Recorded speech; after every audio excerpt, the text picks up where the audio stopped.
doação, contribuição, convênio, parceria, auxílio, subvenção. Bom, tudo isso é condição de uso. Sendo condição de uso, de uma forma explícita de você utilizar determinado recurso, você tem que separar das demais contas da entidade. E não é que vai fazer uma contabilidade, não.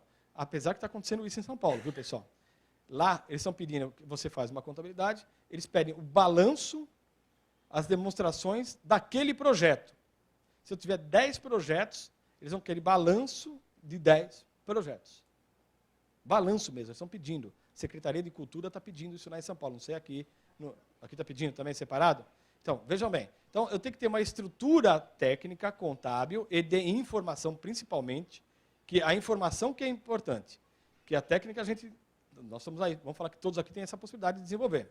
Mas a informação que vem, a qualidade de informação, é a que vai assegurar o lançamento contábil, o registro, para que eu possa explicitar de forma segregada essas situações de projeto, de atividade, do que é condicionante. Gratuidade deve ser reconhecida de forma segregada, destacando aquelas que devem ser a prestação de contas. Então, eu tenho que reconhecer todas as gratuidades. E aí, então, eu tenho que fazer um trabalho junto com a entidade. O que é a gratuidade da entidade? O que compõe aquele conjunto de benefício social? Então, eu tenho que perguntar, escuta, toda entidade sem fins lucrativos, qualquer uma delas, tem benefícios sociais. Então, eu tenho que perguntar, qual é a prática de vocês em conceder benefício para que eu possa mensurá-la e transformar, lembra que eu falei para vocês, esta ação social em uma expressão econômica e financeira. Então, eu tenho projetos assistenciais, educacionais, culturais, de pesquisa, benefícios individuais, por exemplo, até mesmo a concessão de cesta básica. Eu tenho que mensurar e colocar isso na contabilidade. Independente de ser para determinado órgão ou não, ou até mesmo é próprio para a entidade. Constituir provisão, está na ITG 2002, também é um outro fator que a gente tem na fiscalização lá de São Paulo, tem visualizado alguns problemas aí também. Benefício concedido com gratuidade por meio da prestação de serviço, reconhecido pelo valor efetivamente praticado. Eu sou uma entidade educacional, eu sou prestadora de serviço, gratuito. Então, eu tenho bolsistas. Qual o valor da mensalidade que seria aplicada à lei? É essa a questão que eu tenho que contabilizar. Então, a forma de contabilização está no manual também. Vocês podem pegar aqui o manual do federal. Mas, mais do que a forma, é como chegar a um valor, a um reconhecimento. E aí não depende da gente. Na verdade, depende da gente a estratégia, a informação de fazer a composição. Mas depende muito mais da organização. E depende da formalidade. Eu tenho contrato de prestação de serviço educacional gratuito, a entidade, porque começa a gratuidade ali, não começa no registro contábil. Ela que dá origem da prestação de serviço, no desenvolvimento econômico, eu tenho um custo que forma a minha prestação de serviço. Então, aí que começa todo o desenvolvimento, o desempenho econômico-financeiro. Então, tem que ter formalidade, como vou assegurar uma gratuidade. Trabalho voluntário também tem que ser reconhecido, porque ele é custo de atividade, ele interfere na relação econômica da entidade, ele dá uma visão geral e uma dimensão social muito maior do que as entidades desempenham. Você tem entidades que só vivem de voluntariado. Então, a prática do voluntariado dela, qual que é a interferência econômica e financeira? Tem que ser contabilizado. Aqui nós temos, então, agora, a alteração teve que, inclusive, os membros integrantes dos órgãos de administração, aqueles não remunerados, têm que ser contabilizados. Então, o presidente não remunerado tem que calcular, atribuir um valor e lançar na contabilidade dentro dos projetos. Qual é o valor, se fosse pagar um presidente dessa entidade, qual o valor seria aplicado a ele? Com encargos, essas questões todas.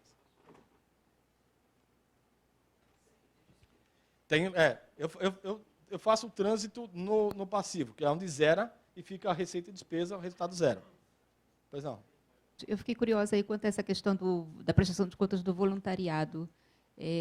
Eu não sabia, eu vim saber recentemente, na realidade, dessa informação, e você comentou que é como se fosse realmente, como se ele fosse receber, de fato, calculando, inclusive, encargos, tudo. Isso? É uma espécie, como se fosse elaborar a folha de pagamento. Assim, nós estamos falando de uma pessoa que está trabalhando gratuitamente, e que se eu fosse pagar, qual o valor que seria? Então, é um custo de atividade que tem ali.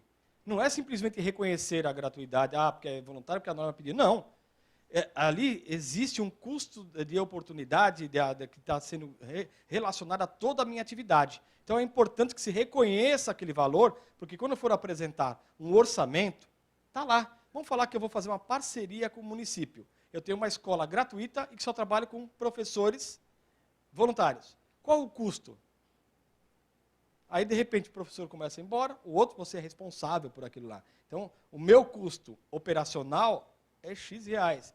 Mas eu captei voluntários que suportam esse valor desse custo. É minha captação, é minha articulação. Então, é importante que se tenha a necessidade de reconhecer, mais do que a norma ditar, mas é uma realidade que acontece geralmente nas entidades. Todas as entidades. Então, é importante que reconheça. Agora, para reconhecer, a grande dificuldade está no controle interno. Eu tenho entidades que trabalham comigo em que foram fácil, apliquei o valor, tudo bem. Eu tenho entidade que não tinha uma espécie de controle. E aí, não tem como controlar, não tem registro formal, não tem nada, como que eu vou contabilizar aquilo, jogar qualquer valor? Não. Eu tenho que ser condizente. Condizente com a função que está desempenhando, com a possibilidade econômica daquela entidade. Então, tem que tomar cuidado, porque assim, e mais o raciocínio disso. O raciocínio do voluntariado é que ele é custo de atividade. Então, tem que ser reconhecido dentro da atividade. Não é simplesmente lançar um valor lá, não. É dentro da atividade. Pois não. Geoísa. Essas são as duas perguntas. O valor é um valor simbólico ou é um valor de mercado, de fato? Essa é a primeira pergunta. A segunda é, eu vou gerar um econômico sem financeiro, nesse caso. Eu não vou ter desembolso. Exatamente. Você vai fazer o lançamento e você vai colocar em nota explicativa, esclarecer que não há pagamento, que ali é uma atribuição de valor, como se, atendendo a norma, como se devido fosse. Que não há remuneração, não há benefício, não há qualquer outra coisa. Você vai ter que atribuir o valor. Qual o valor? É muito difícil você falar o que seria o valor. Você tem lá, o valor tem que ser condizente com a entidade, na sua região, um valor de mercado possível ou aquilo que é capacidade econômica da sua organização poder pagar. Nós temos que fazer exercício. Eu teria que pagar. Eu captei e não vou pagar. Mas se eu fosse pagar, quanto que eu poderia pagar? Esse é o raciocínio dessa norma.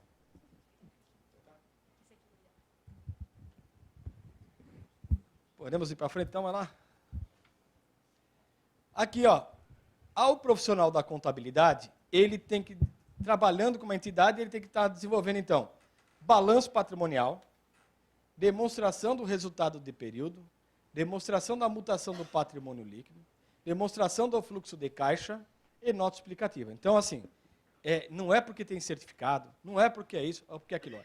Eu estou trabalhando com uma associação de bairro, ou uma associação dos apreciadores do vinho, sem fins lucrativos, eu tenho que desenvolver essas peças contábeis.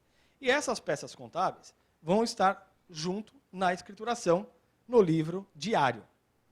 Depois nós vamos entrar na questão digital ou não, tá, pessoal? Com calma, vamos lá. Mas, assim, como obrigação, eu tenho que desenvolver todas, eu, profissional. Não precisa a entidade pedir. Eu sou obrigado a desenvolver essas demonstrações contábeis. E aí, nas fiscalizações também, o que nós temos encontrado somente no livro diário, o balanço e a demonstração do resultado do período. Nota explicativa, o pessoal pede modelo. Não tem que ter modelo. Tem uma estrutura própria da norma que já fala sobre isso. Tem que ser a nota explicativa explicando exatamente aquela demonstração contábil. daquela entidade. Não é pegar uma estrutura e imaginar que serve. Eu já vi cópia, até de projeto, de uma na outra. O pessoal pegou lá, achou que tá legal, que era colocar aquilo lá, só que aquilo não batia com as informações que estavam na contabilidade. E nem o que estava na demonstração. Então, há um erro técnico, há um problema aqui, e aqui nós temos que superar isso. Então, assim, trabalhando com entidades sem fins lucrativos, já coloca isso na sua rotina de trabalho, de desempenhar sem desenvolver. Aí você coloca até mesmo, para fazer essas obrigações, no seu orçamento, quando for trabalhar para uma entidade. Cobrar. Por que não? Tem que cobrar, tem que pagar. É trabalho.